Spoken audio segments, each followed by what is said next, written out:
Hello friends, I am Dr. Shamshuddin. I welcome you financial education and investment awareness classes.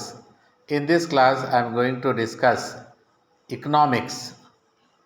Let us begin the class. Economics, Arthashastra. Economics is the social science that studies the production, distribution, and consumption of goods and services. It analyzes how individuals, businesses, and governments make decisions regarding resource allocation to satisfy their needs and wants. Economics can be divided into two main branches, microeconomics and macroeconomics. ಅರ್ಥಶಾಸ್ತ್ರವು ಸರಕು ಮತ್ತು ಸೇವೆಗಳ ಉತ್ಪಾದನೆ, ವಿತರಣೆ ಮತ್ತು ಬಳಕೆಯನ್ನು ಅಧ್ಯಯನ ಮಾಡುವ ಸಾಮಾಜಿಕ ವಿಜ್ಞಾನವಾಗಿದೆ. ವ್ಯಕ್ತಿಗಳು, ವ್ಯವಹಾರಗಳು ಮತ್ತು ಸರ್ಕಾರಗಳು ತಮ್ಮ ಅಗತ್ಯತೆಗಳು ಮತ್ತು ಅಗತ್ಯತೆಗಳನ್ನು ಪೂರೈಸಲು ಸಂಪನ್ಮೂಲ ಹಂಚಿಕೆಗೆ ಸಂಬಂಧಿಸಿದಂತೆ ಹೇಗೆ ನಿರ್ಧಾರಗಳನ್ನು ತೆಗೆದುಕೊಳ್ಳುತ್ತವೆ ಎಂಬುದನ್ನು ಇದು ವಿಶ್ಲೇಷಿಸುತ್ತದೆ. ಅರ್ಥಶಾಸ್ತ್ರವನ್ನು ಎರಡು ಮುಖ್ಯ ಶಾಖೆಗಳಾಗಿ ವಿಂಗಡಿಸಬಹುದು: ಸೂಕ್ಷ್ಮ ಅರ್ಥಶಾಸ್ತ್ರ ಮತ್ತು ಸ್ಥೂಲ ಅರ್ಥಶಾಸ್ತ್ರ.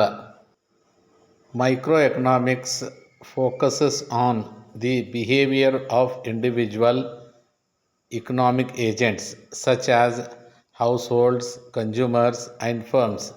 It examines how these agents make decisions regarding all allocation of scarce resources and how their choices affect prices, quantities, and market outcomes.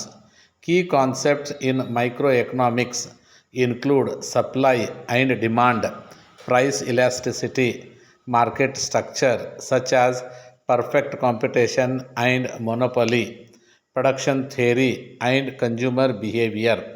ಸೂಕ್ಷ್ಮ ಅರ್ಥಶಾಸ್ತ್ರವು ಕುಟುಂಬಗಳು, ಗ್ರಾಹಕರು ಮತ್ತು ಸಂಸ್ಥೆಗಳಂತಹ ವೈಯಕ್ತಿಕ ಆರ್ಥಿಕ ಏಜೆಂಟ್ಗಳ ನಡವಳಿಕೆಯ ಮೇಲೆ ಕೇಂದ್ರೀಕರಿಸುತ್ತದೆ. ವಿರಳ ಸಂಪನ್ಮೂಲಗಳ ಹಂಚಿಕೆಗೆ ಸಂಬಂಧಿಸಿದಂತೆ ಈ ಏಜೆಂಟ್ಗಳು ಹೇಗೆ ನಿರ್ಧಾರಗಳನ್ನು ತೆಗೆದುಕೊಳ್ಳುತ್ತಾರೆ ಮತ್ತು ಅವರ ಆಯ್ಕೆಗಳು ಬೆಲೆಗಳು, ಪ್ರಮಾಣಗಳು ಮತ್ತು ಮಾರುಕಟ್ಟೆ ಫಲಿತಾಂಶಗಳ ಮೇಲೆ ಹೇಗೆ ಪರಿಣಾಮ ಬೀರುತ್ತವೆ ಎಂಬುದನ್ನು ಇದು ಪರಿಶೀಲಿಸುತ್ತದೆ.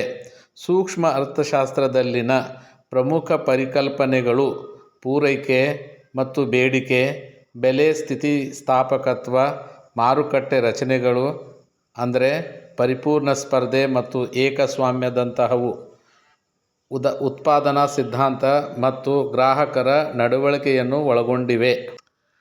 Macroeconomics, on the other hand, deals with the overall performance and behavior of the entire economy. It examines aggregate variables such as gross domestic product, that is GDP, inflation, unemployment, and interest rates. Macroeconomics analyzes the factors influencing economic growth, fluctuations in business cycles, and the role of government policies in stabilizing the economy. ಮತ್ತೊಂದೆಡೆ ಸ್ಥೂಲ ಅರ್ಥಶಾಸ್ತ್ರವು ಇಡೀ ಆರ್ಥಿಕತೆಯ ಒಟ್ಟಾರೆ ಕಾರ್ಯಕ್ಷಮತೆ ಮತ್ತು ನಡವಳಿಕೆಯೊಂದಿಗೆ ವ್ಯವಹರಿಸುತ್ತದೆ. ಇದು ಒಟ್ಟು ದೇಶೀಯ ಉತ್ಪನ್ನ ಅಂದರೆ GDP, ಹಣದುಬ್ಬರ, ನಿರುದ್ಯೋಗ ಮತ್ತು ಬಡ್ಡಿ ದರಗಳಂತಹ ಒಟ್ಟು ಅಸ್ಥಿರಗಳನ್ನು ಪರಿಶೀಲಿಸುತ್ತದೆ.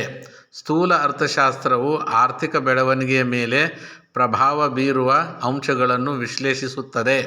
ವ್ಯಾಪಾರ ಚಕ್ರಗಳಲ್ಲಿನ ಏರಿಳಿತಗಳು ಮತ್ತು ಆರ್ಥಿಕತೆಯನ್ನು ಸ್ಥಿರಗೊಳಿಸುವಲ್ಲಿ ಸರ್ಕಾರದ ನೀತಿಗಳ ಪಾತ್ರ ಪರಿಶೀಲಿಸುತ್ತದೆ. Key concepts influencing decision making, ನಿರ್ಧಾರ ತೆಗೆದುಕೊಳ್ಳುವಿಕೆಯ ಮೇಲೆ ಪ್ರಭಾವ ಬೀರುವ ಪ್ರಮುಖ ಪರಿಕಲ್ಪನೆಗಳು. Key concepts in economics include fiscal policy, monetary policy, aggregate demand and supply, economic indicators, and international trade. In both microeconomics and macroeconomics, several key concepts influence decision making. ಸ್ಥೂಲ ಅರ್ಥಶಾಸ್ತ್ರದಲ್ಲಿನ ಪ್ರಮುಖ ಪರಿಕಲ್ಪನೆಗಳು ಹಣಕಾಸಿನ ನೀತಿ, ವಿತ್ತೀಯ ನೀತಿ, ಒಟ್ಟು ಬೇಡಿಕೆ ಮತ್ತು ಪೂರೈಕೆ, ಆರ್ಥಿಕ ಸೂಚಕಗಳು ಮತ್ತು ಅಂತರರಾಷ್ಟ್ರೀಯ ವ್ಯಾಪಾರವನ್ನು ಒಳಗೊಂಡಿವೆ. ಸೂಕ್ಷ್ಮ ಅರ್ಥಶಾಸ್ತ್ರ ಮತ್ತು ಸ್ಥೂಲ ಅರ್ಥಶಾಸ್ತ್ರ ಎರಡರಲ್ಲೂ ಹಲವಾರು ಪ್ರಮುಖ ಪರಿಕಲ್ಪನೆಗಳು ನಿರ್ಧಾರ ತೆಗೆದುಕೊಳ್ಳುವಿಕೆಯ ಮೇಲೆ ಪ್ರಭಾವ ಬೀರುತ್ತವೆ. Scarcity. Resources are limited and individuals, firms and governments must make choices to allocate them efficiently. Opportunity cost. Whenever a choice is made, the next best alternative foregone is the opportunity cost. Decision makers must consider the trade-offs involved in their choices.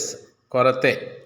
ಸಂಪನ್ಮೂಲಗಳು ಸೀಮಿತವಾಗಿವೆ ಮತ್ತು ವ್ಯಕ್ತಿಗಳು, ಸಂಸ್ಥೆಗಳು ಮತ್ತು ಸರ್ಕಾರಗಳು ಅವುಗಳನ್ನು ಸಮರ್ಥವಾಗಿ ನಿಯೋಜಿಸಲು ಆಯ್ಕೆಗಳನ್ನು ಮಾಡಬೇಕು. ಅವಕಾಶ ವೆಚ್ಚ.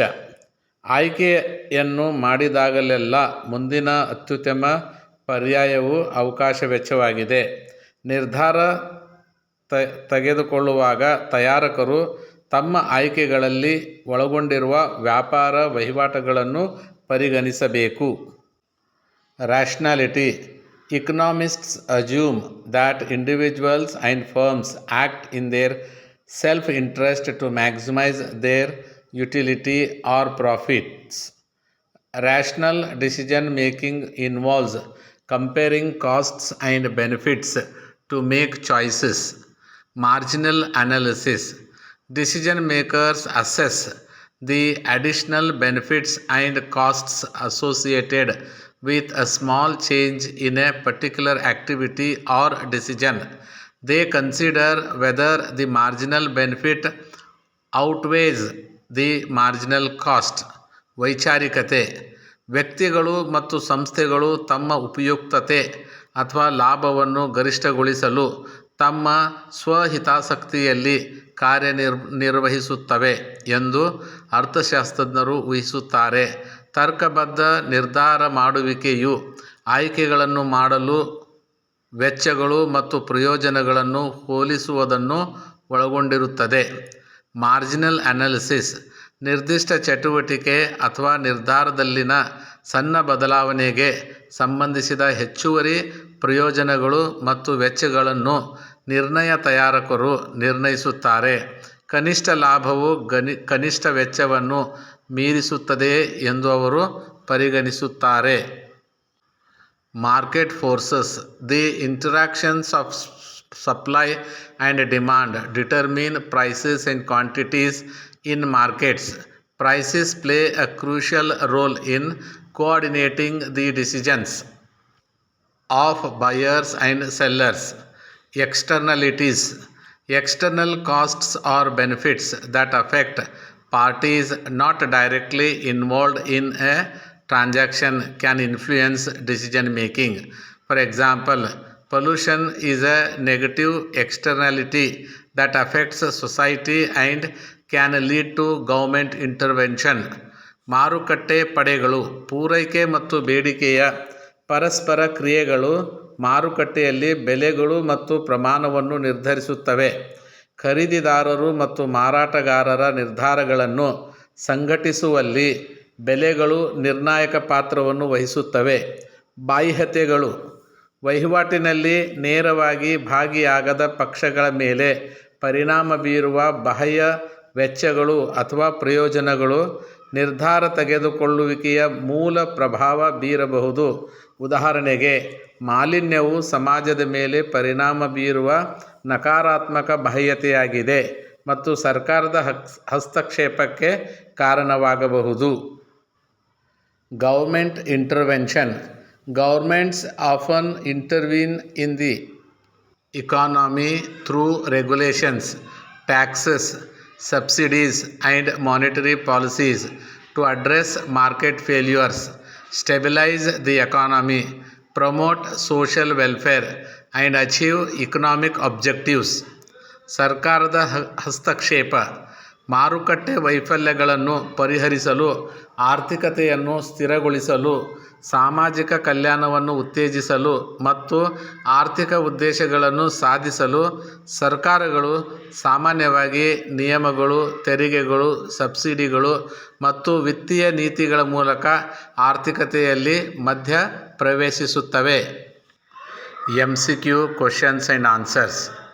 ಮೊದಲನೇ question, which branch of economics focuses on the behaviour of individual economic agents such as households, consumers and firms? Options: A. Macroeconomics, B. Microeconomics, C. Behavioral economics, D. Applied economics. ಆರ್ಥಿಕತೆಯ ಯಾವ ಶಾಖೆಯು ಕುಟುಂಬಗಳು, ಗ್ರಾಹಕರು ಮತ್ತು ಸಂಸ್ಥೆಗಳಂತಹ ವೈಯಕ್ತಿಕ ಆರ್ಥಿಕ ಏಜೆಂಟ್ಗಳ ವರ್ತನೆಯ ಮೇಲೆ ಕೇಂದ್ರೀಕರಿಸುತ್ತದೆ? ಆಪ್ಷನ್ ಎ ಸ್ಥೂಲ ಅರ್ಥಶಾಸ್ತ್ರ, ಬಿ ಸೂಕ್ಷ್ಮ ಅರ್ಥಶಾಸ್ತ್ರ, ಸಿ ವರ್ತನೆಯ ಅರ್ಥಶಾಸ್ತ್ರ, ಡಿ ಅನ್ವಯಿಕ ಅರ್ಥಶಾಸ್ತ್ರ. ಎರಡನೇ question, the study of overall performance and behaviour of the entire economy is known as.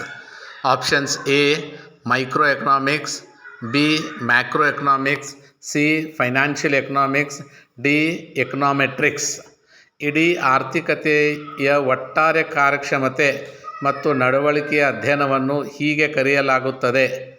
Options A ಸೂಕ್ಷ್ಮ ಅರ್ಥಶಾಸ್ತ್ರ, ಬಿ ಸ್ಥೂಲ ಅರ್ಥಶಾಸ್ತ್ರ, ಸಿ ಆರ್ಥಿಕ ಅರ್ಥಶಾಸ್ತ್ರ, ಡಿ ಅರ್ಥಶಾಸ್ತ್ರ. ಮೂರನೇ question, the concept that refers to the next best alternative forgone when a choice is made is known as A scarcity, B opportunity cost, C rationality, D marginal analysis. ಆಯ್ಕೆಯನ್ನು ಮಾಡಿದಾಗ ಮುಂದಿನ ಅತ್ಯುತ್ತಮ ಪರ್ಯಾಯವನ್ನು ಸೂಚಿಸುವ ಪರಿಕಲ್ಪನೆಯನ್ನು ಹೀಗೆ ಕರೆಯಲಾಗುತ್ತದೆ. ಆಪ್ಷನ್ ಎ ಕೊರತೆ, B ಅವಕಾಶ ವೆಚ್ಚ, ಸಿ ವೈಚಾರಿಕತೆ, ಡಿ ಕನಿಷ್ಠ ವಿಶ್ಲೇಷಣೆ. ನಾಲ್ಕನೇ ಪ್ರಶ್ನೆ, which of the following is a key concepts in micro economics that examines the responsiveness of quantity demanded or supplied to changes in price? Options A elasticity, B externalities, C rationality, D government intervention. ಈ ಕೆಳಗಿನವುಗಳಲ್ಲಿ ಯಾವುದು ಸೂಕ್ತ ಅರ್ಥಶಾಸ್ತ್ರದಲ್ಲಿನ ಪ್ರಮುಖ ಪರಿಕಲ್ಪನೆಯಾಗಿದ್ದು ಅದು ಬೇಡಿಕೆಯ ಪ್ರಮಾಣ ಅಥವಾ ಬೆಲೆಯಲ್ಲಿನ ಬದಲಾವಣೆಗಳಿಗೆ ಸರಬರಾಜು ಮಾಡುವ ಪ್ರತಿಕ್ರಿಯೆಯನ್ನು ಪರಿಶೀಲಿಸುತ್ತದೆ?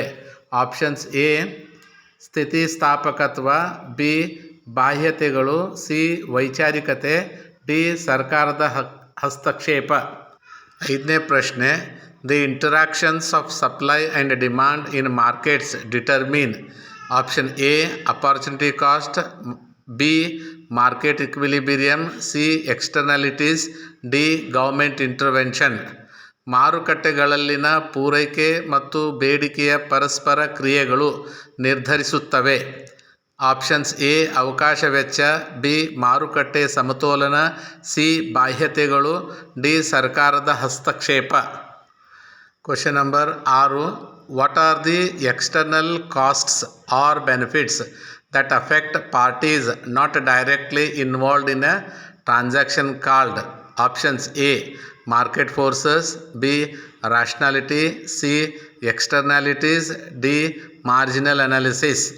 ವಹಿವಾಟಿನಲ್ಲಿ ನೇರವಾಗಿ ಭಾಗಿಯಾಗದ ಪಕ್ಷಗಳ ಮೇಲೆ ಪರಿಣಾಮ ಬೀರುವ ಬಾಹ್ಯ ವೆಚ್ಚಗಳು ಅಥವಾ ಪ್ರಯೋಜನಗಳನ್ನು ಏನು ಕರೆಯಲಾಗುತ್ತದೆ? ಆಪ್ಷನ್ಸ್ ಎ ಮಾರುಕಟ್ಟೆ ಶಕ್ತಿಗಳು, ಬಿ ವೈಚಾರಿಕತೆ, ಸಿ ಬಾಹ್ಯತೆಗಳು, ಡಿ ಕನಿಷ್ಠ ವಿಶ್ಲೇಷಣೆ.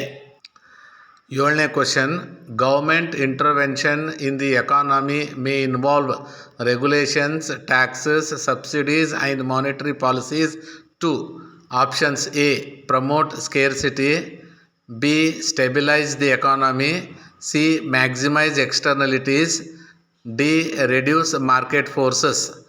ಆರ್ಥಿಕತೆಯಲ್ಲಿ ಸರ್ಕಾರದ ಹಸ್ತಕ್ಷೇಪವು ನಿಯಮಗಳು, ತೆರಿಗೆಗಳು, ಸಬ್ಸಿಡಿಗಳು ಮತ್ತು ವಿತ್ತೀಯ ನೀತಿಗಳನ್ನು ಒಳಗೊಂಡಿರಬಹುದು.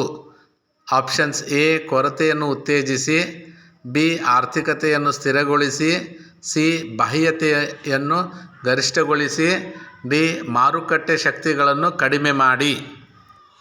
ಉತ್ತರಗಳು: ಮೊದಲನೇ ಕ್ವಶನ್ ಬಿ ಮೈಕ್ರೋ ಎಕನಾಮಿಕ್ಸ್, ಎರಡನೇ question answer B macro economics, ಮೂರನೇ question answer B opportunity cost, ನಾಲ್ಕನೇ ಕ್ವಶನ್ ಆನ್ಸರ್ ಎ ಎಲಾಸ್ಟಿಸಿಟಿ, ಐದನೇ question answer B market equilibrium, ಆರನೇ ಕ್ವಶನ್ ಆನ್ಸರ್ ಸಿ ಎಕ್ಸ್ಟರ್ನಾಲಿಟೀಸ್, ಏಳನೇ question answer B stabilise the economy. Thanks for watching. ಜ್ಞಾನಮೇವ ಜಯತೆ. ಜೈ ಹಿಂದ್.